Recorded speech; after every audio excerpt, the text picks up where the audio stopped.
សូមស្វាគមន៍បងប្អូនទាំងអស់គ្នាម្ដងទៀតដែលបានត្រឡប់មកចូលមើលវីដេអូរបស់នាងខ្ញុំនៅក្នុងថ្ងៃនេះចាហើយវីដេអូនេះសូមអភ័យទោសផងបងប្អូន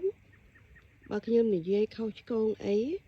សូមមេត្តាអត់ទោសឲ្យខ្ញុំផងចាហើយវីដេអូមួយនេះនាងខ្ញុំសូមជូនទៅដល់មនុស្សមួយចំនួនដែលបានធ្វើការជាមួយខ្ញុំពីមុនមកប៉ុន្តែឥឡូវនេះខ្ញុំឈប់ធ្វើការជាមួយហើយចាអរគុណមនុស្សដែលធ្វើការជាមួយខ្ញុំមួយចំនួនដែលខំចាក់រុកខ្ញុំទៅកាន់អ្នកមានដែលនិយាយកុហកភូតភ័រទៅកាន់អ្នកមានដែលច្រណែនឈ្នានីសនឹងខ្ញុំខ្លាចខ្ញុំទៅរស់នៅកន្លែងអ្នកមានដែលខំចាក់រុកទៅកាន់អ្នកមានឲ្យគេស្អប់ខ្ញុំដែលខំចាក់រុកឲ្យអ្នកមានអស់នោះមិនចូលចិត្តខ្ញុំហើយដែលខំច្រណែនឈ្នានីសនឹងខ្ញុំខ្លាចក្រុមគ្រួសារខ្ញុំទៅរស់នៅកន្លែងម្ដុំអ្នកមានហើយខ្លាចក្រុមគ្រួសារខ្ញុំបានរស់នៅជាមួយអ្នកមានទាំងអស់នោះចាអរគុណចំពោះអ្នកដែលធ្វើការជាមួយខ្ញុំមួយចំនួនកន្លងមកដែលខំចាក់រុកដែលខំឈ្នានីសដែលខំច្រណែនសូមអរគុណទាំងអស់គ្នាចាឥឡូវនេះពាក្យជូនពរអ្នកទាំងប្រមាណគឺបានដូចអ្នកខំចាក់រុកខ្ញុំចឹងចាឥឡូវនេះនាងខ្ញុំបានធ្វើតាមបំណងពួកអ្នកហើយឥឡូវនេះនាងខ្ញុំបាន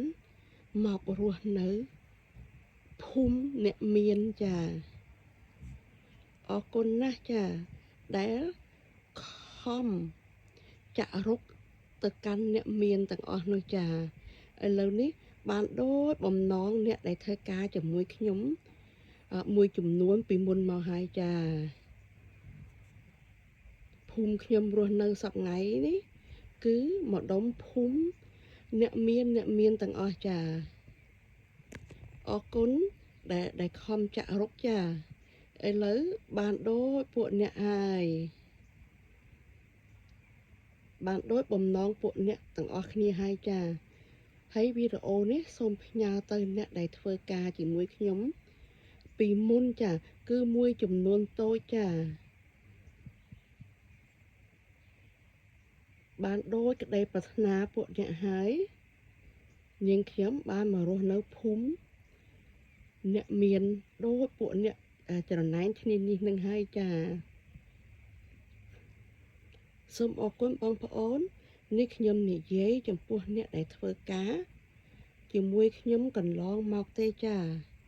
បើសិនខុសឆ្គងអីសូមអភ័យទោសផងណាបងប្អូនខ្ញុំធ្វើតាមតែពួកគេនិយាយទេចាពួកគេខ្លាចខ្ញុំបានអ្នកមានពួកគេខ្លាចខ្ញុំរស់ស៊ីមានបានជាងគេពួកគេខ្លាចខ្ញុំស្អាតជាងគេពួកគេខ្លាចក្រុមគ្រួសារខ្ញុំហ្នឹងបានទៅកាន់អ្នកមានទាំងអស់នោះចាឥឡូវបានដូចបំណងពួកអ្នកអស់នឹងហើយចាអរគុណណាស់ដែលបានជូនពរនាងខ្ញុំចាពាក្យអ្នកនិយាយទាំងប្រមាណគឺខ្ញុំធ្វើបានទាំងអស់ហើយចាអរគុណដែលបាន